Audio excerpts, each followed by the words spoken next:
Asdiqa, salam alaikum, bonjour ou bonsoir les amis. J'espère que vous allez bien partout où vous vous trouvez. En tout cas, c'est ce que je vous souhaite et pour le meilleur des cas. Bienvenue sur votre chaîne Bled Maralibia. Et merci de nous recevoir chez vous et parmi vous une nouvelle fois. Pour ma part, je suis ravi et heureux de vous retrouver à travers cette 329e vidéo qui vient vers vous pour vous proposer votre CQFD habituel, c'est-à-dire ce qui fait discussion entre nous à chaque fois. Vous le savez très bien maintenant, ce CQFD de votre Bled Maghrébien ne se consacre qu'à cette actualité nord-africaine pour venir vous la résumer brièvement en quelques mots, en quelques petites phrases qui ont été récoltées, sélectionnées, triées parmi toute cette actualité de cette région méditerranéenne. Et ce CQFD se consacre à ce fameux rapport sécuritaire français entre guillemets ici, entre 2010 et 2020. Oui, ce rapport se consacre entre cette décennie-là, de 2010 à 2020, à propos de cette Algérie. Oui, à propos de cette Algérie qui a dépensé pas moins de 90 milliards de dollars en équipement militaire.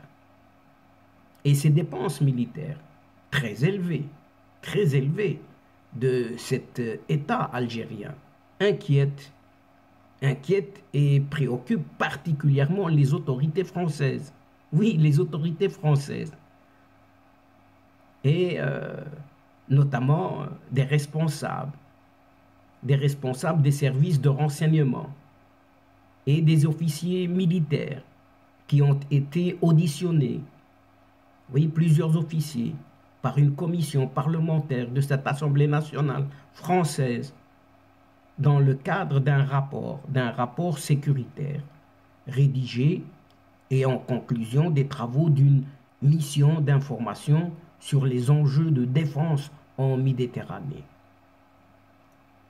Mais alors, de ce côté de la Pologne, l'ambassade d'Algérie propose des billets d'avion gratuits pour les ressortissants algériens ayant fui l'Ukraine, qui est en pleine guerre, comme tout le monde le sait.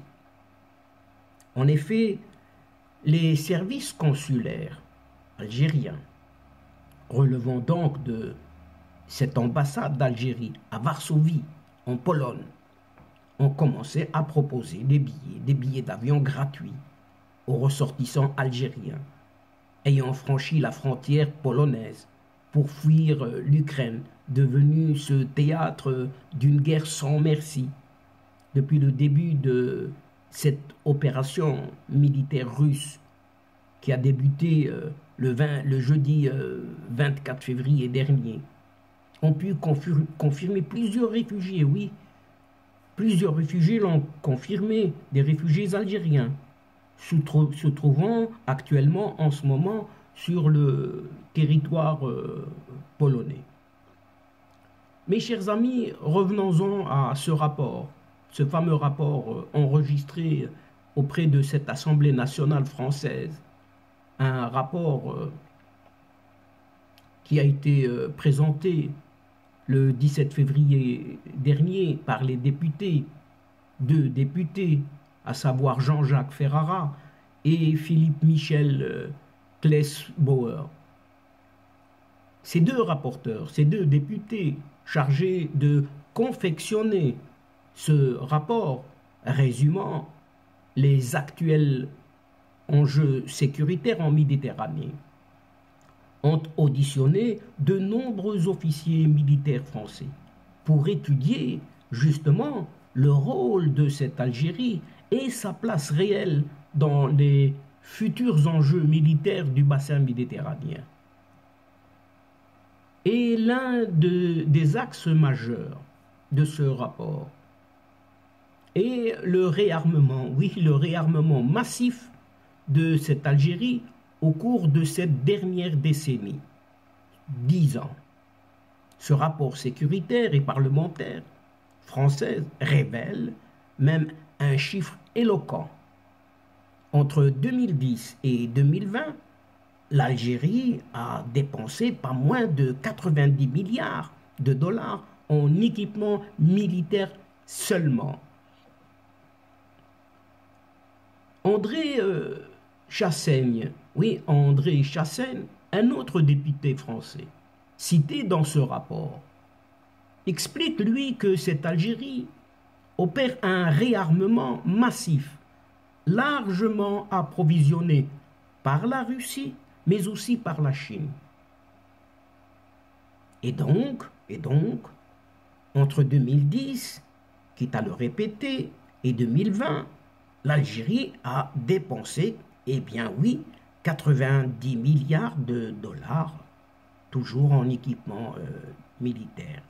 Le pays dispose désormais de la deuxième marine la plus étoffée et la plus moderne de la rive sud de cette Méditerranée après l'Égypte, et a fait part de son intention d'acquérir auprès de la Russie des missiles anti-aériens, ces fameux S-500, et la quatrième génération d'avions de combat russes, ces fameux Su-57. En tout cas, c'est ce qu'a révélé encore André Chassaigne, qui a été de 2006 à 2010 le président de l'Association nationale des élus communistes et républicains de France. Toujours cet André Chassaigne n'a pas caché ses inquiétudes face au rapprochement militaire accru et intensifié entre l'Algérie et la Russie. Et il s'est même interrogé dans les colonnes de ce rapport sur l'implication probable de cette Algérie dans le déploiement des mercenaires russes présents au Mali. Pendant que les puissances régionales investissent dans la défense avec une présence croissante de la Russie et de la Chine, les capacités opérationnelles de nos partenaires européens tels que l'Espagne et l'Italie semblent se dégrader, elles.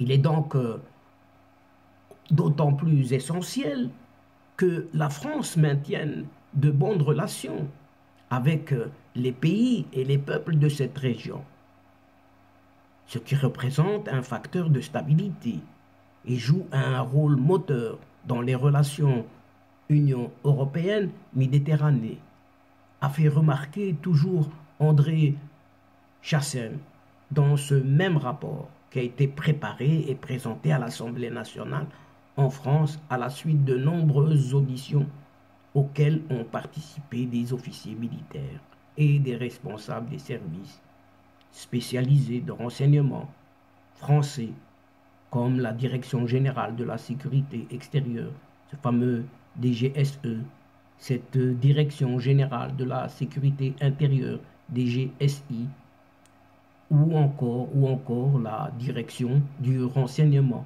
et de la sécurité de la défense, fameuse DRSD. Mais les évolutions récentes au Sahel et au Maghreb font sentir aux personnes auditionnées dans ce rapport sécuritaire qu'une remise en question de l'influence française s'amplifie, que ce soit dans le cadre des relations politiques et diplomatiques, de l'entrepreneuriat et de la relation commerciale, ou de nos liens avec cette armée algérienne.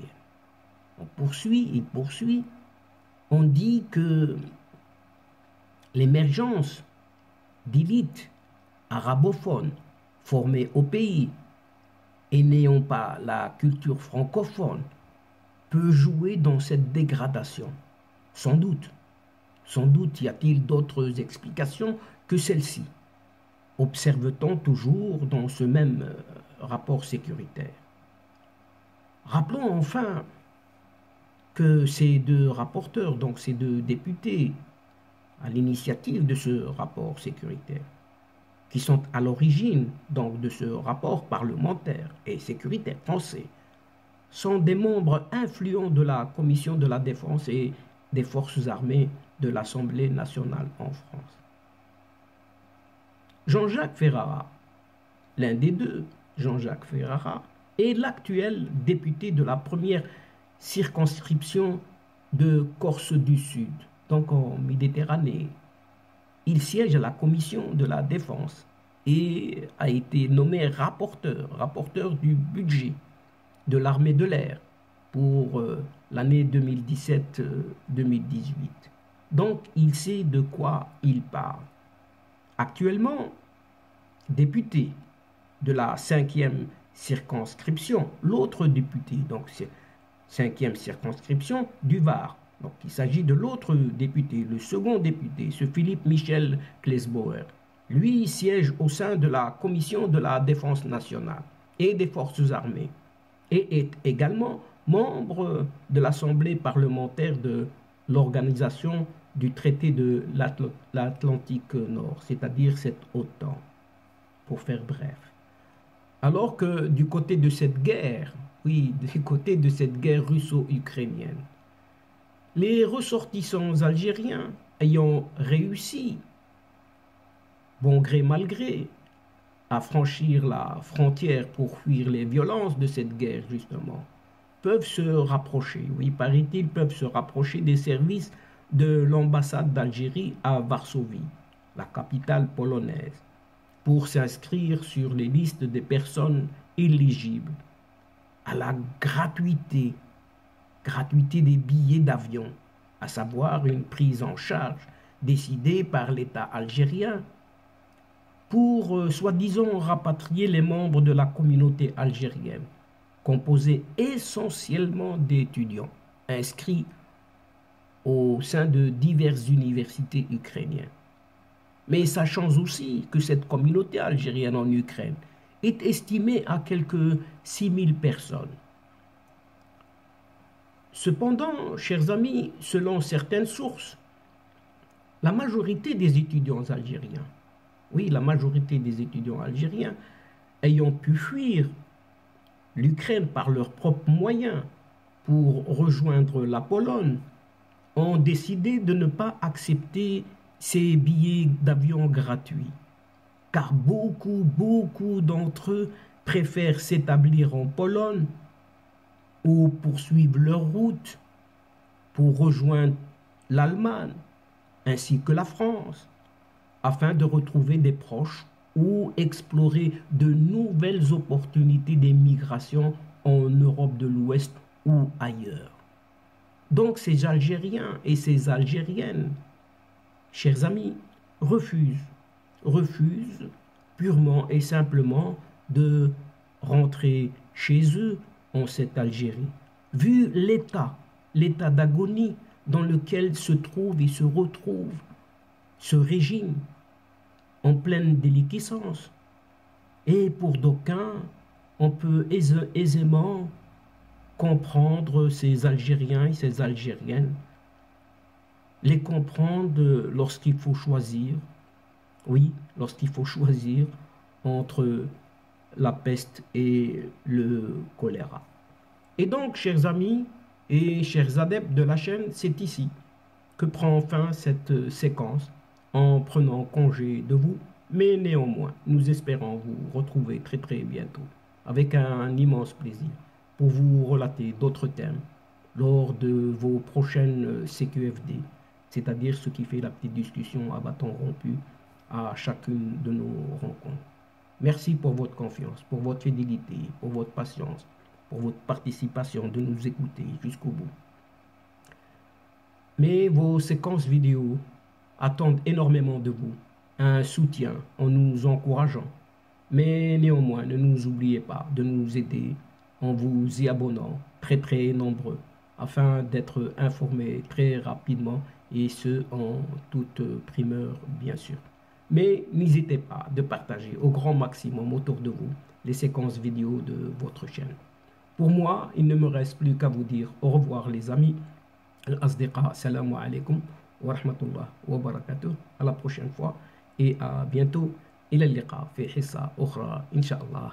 مع السلامة.